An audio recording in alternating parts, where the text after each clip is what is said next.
Today, international powers are resuming their talks with Iran over its nuclear program, and Israel warns that such a weapon could be a threat to the United States as well. Chris Mitchell has that story from Jerusalem. Israel got a boost this week during a three-day visit by French President François Hollande. France stopped the last round of talks in Geneva when it refused Iran's terms. In a speech to Israel's parliament, Hollande said he would hold the line on sanctions. It is now for Iran to respond, not just with words, but with concrete measures that are verifiable. And I affirm here that sanctions will be maintained until Iran has definitely removed its nuclear weapons program. Hollande's speech was good news for Israeli leaders who feel an interim agreement would let Iran off the sanctions hook. This is one of our concerns, that since this interim agreement is so good for Iran and so convenient for the Iranians, they are giving entirely nothing and getting a lot of reductions on the sanctions and legitimation as a threshold nuclear country.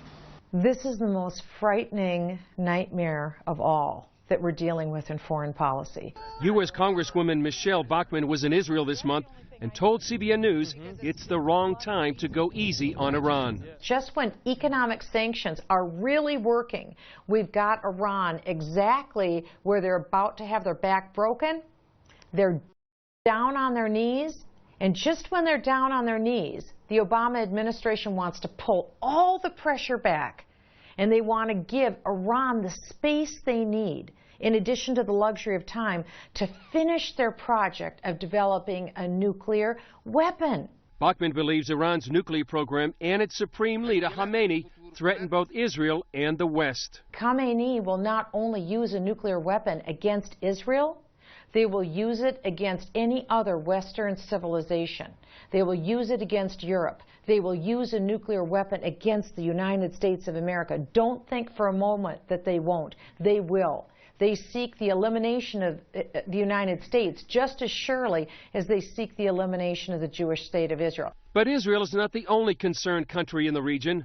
The Gulf states just across the Persian Gulf, and especially Saudi Arabia, see Iran as Israel does. I think the evidence is undeniable that the Israeli and Saudi positions vis-à-vis Iran and the need to prevent a nuclear Iran and the deep concerns regarding the current direction of events in Geneva and in the negotiations, the evidence of that is unmistakable. Israel and Saudi Arabia are on the same page vis-à-vis Iran. In the meantime, Israel is campaigning against any agreement that would allow Iran to get a nuclear bomb. Israeli Prime Minister Benjamin Netanyahu will be in Moscow this week to lobby Russian President Vladimir Putin. Chris Mitchell, CBN News, Jerusalem.